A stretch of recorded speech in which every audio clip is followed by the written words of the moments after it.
शोभा अपने दोस्तों के साथ खेल रही थी। इतने में थोड़ी दूरी पर उन्हें एक स्वामी जी दिखाई देते हैं। तब उनमें से एक ने कहा, देखो तो वहाँ पर कोई एक अजीब सा आदमी बैठा है। चलो चलो उन्हें सताते हैं, चलो जल्दी चलते हैं। नहीं नहीं, हम ऐसा नहीं करेंगे। उन्हें देखकर लगता है जैसे वो कोई स्वामी जी हो। हमें उन्हें तकलीफ नहीं पहुँचानी चाहिए। शोभा ने उन्हें रोक लिया। शोभा, तुम यहाँ से चले जाओ, हमारे हर खेल में आड़े आती हो। ऐसा कहकर उसे धकेल देते हैं। शोभा नीचे गिरी, जिससे उसके हाथ पर छोटी सी चोट लगी। वो रोती हुई घर वापस चली गई। वो दोनों ही बच्चे वहाँ से भागकर वहाँ से चले जा रहे थे। सामने से सूखी मछली बेचने वाली एक औरत आ रही थी। सूखी मछली, बिना कांटे वाली नमकीन मछली। बच्चे दौड़ते हुए जानबूझकर उसे धक्का मारते हैं। उस औरत की टोकरी छूटकर सारी मछलियाँ नीचे गिर जाती है। बच्चे उसकी मछली लेकर वहाँ से भाग जाते हैं। अरे ओ बच्चे, क्या करोगे उस मछली का, क्या करोगे? यूं जोर से चिल्लाई। वो औरत चिढ़कर वहाँ से अपनी टोकरी समेटकर जाने लगी। ना जाने कहाँ से आए हैं लड़के, थोड़ी भी अकल नहीं इनमें। यूं उन बच्चों को डांटती हुई जा रही थी। ध्यान में बैठे स्वामी जी के पास जाकर बच्चों ने मछली उनके ऊपर फेंक दी।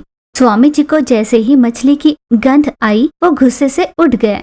मेरी तपस्या तो भंग की ही है तुमने। मुझ पर मच्छी फेंकने की बहुत बड़ी गलती की। अब तुम्हें मैं इसी मच्छी के अंदर भेज दूंगा। क्रोध में आकर स्वामी जी ने उन्हें श्राप दिया। वे दोनों बच्चे वहाँ से गायब हो गए। स्वामी जी वापस ध्यान में बैठ गए। शाम होने पर भी जब बच्चे घर वापस नहीं लौटे तो उनकी माँ शोभा के पास पहुँची। शोभा, क्या तुम बच्चों के साथ खेलने नहीं गई? उस पर शोभा ने कहा, मैं गई तो थी आंटी जी, पर वो दोनों मेरे साथ नहीं खेल रहे थे, इसलिए मैं वापस घर आ गई। उस पर दूसरे की माँ ने कहा, उन दोनों में से कोई भी अभी घर नहीं लौटा है, घबराहट सी हो रही है। ऐसा कहकर वे दोनों अपने घर लौट गए। जो सुबह सुबह खेलने गए थे वो शाम होने तक भला वापस क्यों नहीं लौटे? क्या हुआ होगा? मुझे तो कुछ अजीब सा लग रहा है। कहीं वो स्वामी जी इन दोनों को कहीं लेकर तो नहीं चले गए? कहीं वो कोई पागल तो नहीं? कहीं बच्चों को चुराने वाला तो नहीं? इस तरह एक के बाद एक उसके मन में शंकाएं पैदा हो रही थी। अब रात हो गई थी। दोनों माएं अपने बच्चों की राह देख थक चुकी थी। शोभा भी देर तक यही सोचती रही और उसकी आंख लग गई। वो रात बीत गई थी। अगली सुबह तक भी बच्चों का पता न चलने पर माँ बाप बहुत चिंता में थे। यूं ही चिंता में रही शोभा भी उस स्वामी जी से मिलने गई। स्वामी जी ध्यान में बैठे हुए थे। शोभा ने धीरे से उन्हें आवाज दी, स्वामी, स्वामी जी। तब स्वामी जी, कौन? स्वामी जी, वो मैं ही हूँ जिसने आपको आवाज दी। क्या चाहिए बेटा तुम्हें? स्वामी जी, कल मेरे कुछ दोस्त आपके पास आए थे। वे दोनों कल से दिखाई नहीं दे रहे हैं। मुझे ये जानना है कि वो दोनों कहाँ हैं। उनके माता पिता उन दोनों के लिए बहुत परेशान हैं। वो बदतमीज बच्चे तुम्हारे दोस्त हैं। वो दोनों अपनी किए की सजा भुगत रहे हैं। जो गलती उन्होंने की है उसकी उन्हें सजा मिली है। क्या हुआ स्वामी जी, बताइए ना, आखिर क्या हुआ है? तब स्वामी जी ने उसे बताया कि उन दोनों को स्वामी जी ने सजा दी है। वे दोनों इस समय नदी के अंदर पेड़ से लटक रही टहनी से झूल रही एक मछली के अंदर है। ऐसे स्वामी जी ने बताया। उनकी की गलती के लिए मैं क्षमा मांगती हूँ। आप दया करो और उन दोनों को इस श्राप से मुक्ति दिला दो। अपना श्राप वापस ले लो ना, मैं आपकी आभारी रहूंगी। स्वामी जी, उन्हें माफ कर दीजिए। यूं वो रो रो कर विनती करने लगी। स्वामी जी को शोभा का स्वभाव अच्छा लगा। तुम्हारी नेक स्वभाव की वजह से उन दोनों को मुक्ति दिलाने का एक मौका दे रहा हूँ। अपने गांव के अंत में रहे नदी में नाव के सहारे यात्रा करोगी तो वो दोनों तुम्हें दिखाई देंगे। ये लो, ये अंगूठी तुम उस पेड़ की ओर दिखाओगी। पेड़ के ऊपर मछली के आकार में लटक रहे तुम्हारे दोनों दोस्त को मुक्ति मिलेगी। शोभा ये जानकर खुश हुई। स्वामी जी का आभार प्रकट कर उनसे अंगूठी लेकर वो नदी किनारे पहुंची। किनारे पर उसे एक नाव दिखाई देने पर वो उस पर चढ़ गई। बहुत दूर जाने के बाद उसे एक जगह पेड़ दिखाई दी। उस पेड़ पर मछलियां लटकी हुई थी और उन मछलियों के पेट में रहे बच्चों की जोर जोर से चीखने की आवाजें आ रही थी। माँ, बाबूजी, कहाँ हो तुम दोनों? हमें बचा लो, यहाँ बहुत भयंकर बदबू आ रही है। यूं चिल्लाकर रो रहे थे। शोभा को उनकी आवाज सुनाई दी। हे भगवान, मेरे दोस्त कितनी तकलीफ में है। तुरंत शोभा ने अपने हाथ में रही अंगूठी पेड़ की ओर दिखा दी है। पल भर में सारी मछलियां छूटकर उसकी नाव में आ गिरी। जैसे ही शोभा ने मछलियों को काटा, उनमें से बच्चे बाहर आ गए। अपने सामने अपनी दोस्त शोभा को देखकर, हमने तुम्हें दुक्कारा, फिर भी तुमने उसका बुरा न माना और हमें बचाने यहाँ आई। तुम ही हमारी सच्ची दोस्त हो। उस दिन तुम्हारा कहा ना मानकर हमने बहुत भुगता है।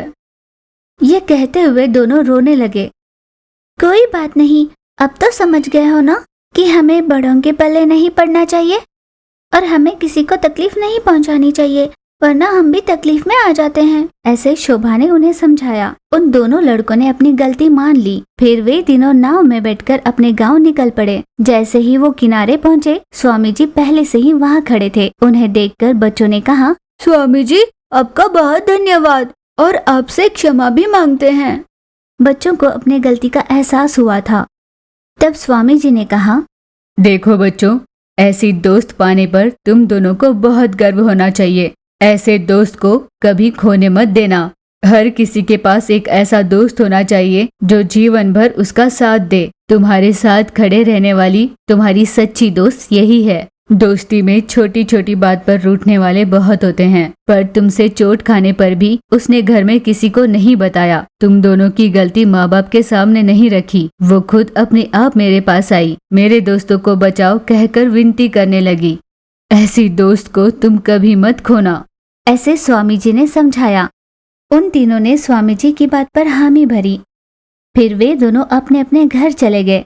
उनके माता पिता उन्हें देखकर बहुत खुश हुए। उन दोनों ने अपने माता पिता को सारी बात बताई। सच्चाई जानने के बाद उनके माता पिता ने शोभा के नेक मन को बहुत सराहा। बीती सारी बातें भुलाकर वे तीनों हमेशा साथ में खुश रहने लगे।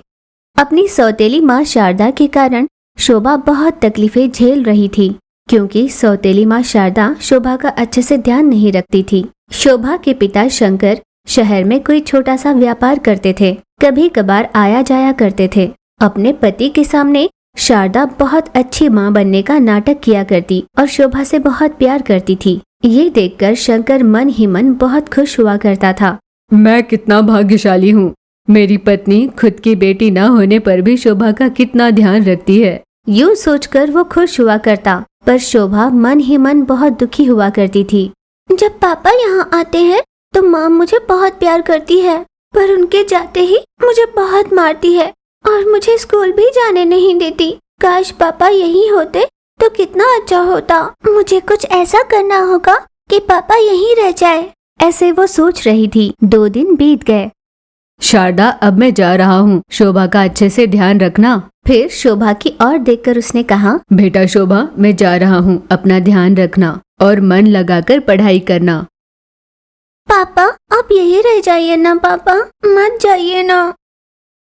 शोभा रोते हुए कहने लगी। फिर भी शोभा ने बहुत कोशिश की कि पापा घर पर रुक जाए, पर वो नहीं रुका। पिता के जाते ही सौतेली माँ शारदा ने उससे कहा, अरे ओ शोभा, भला तू क्यों पापा को यहाँ रोकना चाहती थी? तू ऐसे नहीं सुधरेगी। ऐसा कहकर मनमानी एक लकड़ी लिए शोभा को मारे जा रही थी। आप मुझे इस तरह मार रही हो और स्कूल भी नहीं जाने देती। ये बात मैं पापा को बताकर रहूंगी। इतने दिनों से मैं ये सोचकर पापा को नहीं बता रही थी क्योंकि तुम दोनों में झगड़ा ना हो, पर अब मैं बर्दाश्त नहीं कर सकती। मैं पापा को सारी सच्चाई बता दूंगी। उसकी बातें सुनकर सौतेली माँ शारदा और भी भड़क गई। 2 दिन तेरे पापा यहाँ क्या रह कर गए? तेरी जबान बहुत लंबी हो गई है। अब तेरा घर से बाहर जाना बंद। ऐसा कहकर उसे एक कमरे में बंद कर ताला लगा देती है। वो एक स्टोर रूम था। बरसों से वहाँ पर बेकार की चीजें रखी हुई थी। धूल की वजह से उसे छींकें आ रही थी। शोभा बहुत घबराई हुई सी सहमी थी। वो दरवाजा खटखटाते हुए, माँ दरवाजा खोलो ना माँ, मुझे यहाँ बहुत डर लग रहा है माँ, प्लीज माँ प्लीज। वो बहुत डर कर रोए जा रही थी। सुबह से शाम हो चुकी थी। बिना खाए शोभा नीरस सी हो रही थी। अब रात हो चली थी। सौतेली माँ ने पेट भर खाना खाया और आराम से सो रही थी। उस रात के घोर अंधेरे में रोते रोते शोभा वहीं पर रह गई। अचानक वो कमरा रोशनी से भर गया। शोभा की समझ में नहीं आ रहा था कि वहाँ क्या हुआ। अचानक इस कमरे में इतनी रोशनी कहाँ से आई? हे भगवान, ना जाने ये रोशनी कहाँ से आ रही है। यूँ सोचते हुए उस रोशनी की ओर शोभा बढ़ रही थी। रोशनी एक संदूक से आ रही थी। शोभा ने उस संदूक को खोला। उस संदूक में चमचमाते जूते एक गाउन रखा हुआ था, जिसे देख शोभा चौंक उठी। ये क्या? ये सब कितना सुंदर है। जैसे ही शोभा ने बात की, उन कपड़ों से भी आवाज आई, शोभा तुम भी तो कितनी सुंदर हो। तुमने हमें बाहर निकाला, इसकी बहुत खुशी है हमें। हम जादुई गाउन और जादुई जूते हैं। आखिर तुम यहाँ आए कैसे और किसने रखा तुम्हें यहाँ पर? तब उन कपड़ों से आवाज आई, एक स्वामी जी ने हमें लक्ष्मी नाम की एक औरत को उपहार में दिया था। उसने हमें बहुत ध्यान से इस संदूक में छुपा कर रखा। हो सकता है तब उनकी कोई संतान नहीं थी। उसने सोचा होगा जब उसकी संतान होगी तो उन्हें उपहार में देंगी, पर ना जाने उसके बाद क्या हुआ। मेरी माँ का नाम लक्ष्मी था। लगता है माँ ने ही यहाँ रखे होंगे, क्योंकि मैं तो बहुत छोटी थी। पर मेरी माँ अब इस दुनिया में नहीं है। ऐसा कहकर शोभा रोने लगी थी। उस जादुई गाउन और जूतों ने उसे सांत्वना दी। पर तुम यहाँ क्यों आई हो? तुम्हें क्या चाहिए? मेरी सौतेली माँ मुझे बिल्कुल प्यार नहीं करती। फिर उसने उन्हें सारी बात बताई। उस पर जादुई गाउन और जूतों ने कहा, तुम हमें पहन लो, इसके बाद तुम जहाँ चाहो वहाँ जा सकती हो। मैं पापा के पास जाना चाहती हूँ, उन्हें सारी सच्चाई बताना चाहती हूँ। शोभा ने तुरंत जादुई जूते और गाउन पहन ली और वहाँ से गायब हो गई और अपने पिता के सामने प्रकट हुई। पिता उसे अपने सामने देखकर चौंक गए। बेटा शोभा, तुम यहाँ कैसे? शोभा ने पापा को सारी सच्चाई बताई। उससे ये सारी बातें जानकर पिता बहुत दुखी हुआ। मैंने कभी नहीं सोचा था शारदा ऐसी औरत होगी। कोई बात नहीं, मैं ही उसकी सच्चाई को बाहर निकालता हूँ। तुम अभी घर वापस जाओ। शोभा ने हामी भरी और वहाँ से गायब होकर उस अंधेरे कमरे में चली गई। कुछ 1 घंटे के बीतने के बाद पिता घर आए, ऐसे जैसे वो कुछ न जानते हो। अचानक अपने पति को देखकर पत्नी ने कहा, आप यहाँ इतनी जल्दी वापस कैसे आ गए? आपने मुझे बताया भी नहीं। वो दरअसल बात यह है कि मुझे शोभा को देखने का मन हो रहा था। बेटा शोभा, कहाँ हो तुम? शोभा! ऐसे उसे आवाज लगाने लगा।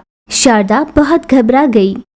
शोभा घर पर नहीं है, मैं अभी उसे स्कूल छोड़कर आई हूँ। उसे लौटने में शाम हो जाएगी। हे भगवान, ये मैं कहाँ फंस गई? इनको अभी आना था। मैं कुछ ही देर पहले उसे बाहर निकालने वाली थी। थोड़ा देर आ जाते तो काम हो जाता। वो यूँ सोच रही थी कि शंकर चलता हुआ स्टोर रूम के पास पहुँचा। शारदा के हाथ पैर कांपने लगे। बेटा शोभा! शंकर ने उसे आवाज दी। पापा, दरवाजा खोलिए ना पापा।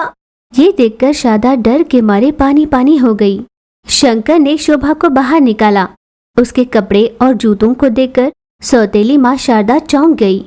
तब शंकर ने अपनी पत्नी शारदा की ओर देखकर कहा, मैं नहीं जानता था कि इतने दिनों से तुम प्यार का ढोंग कर रही थी इसके साथ। मैंने कभी नहीं सोचा था कि तुम मेरी बेटी को ऐसे सताओगी। देखिए, मुझे माफ कर दीजिए। पर शंकर ने उसे माफ नहीं किया और शोभा को लिए वहां से चला गया। शारदा ने बहुत विनती की, पर शंकर नहीं माना। जिस दिन मुझे सच में ये लगा कि तुम बदल गई हो, तब मैं तुम्हें अपनी जिंदगी में वापस लूंगा। ऐसा कहकर शंकर वहां से चला गया।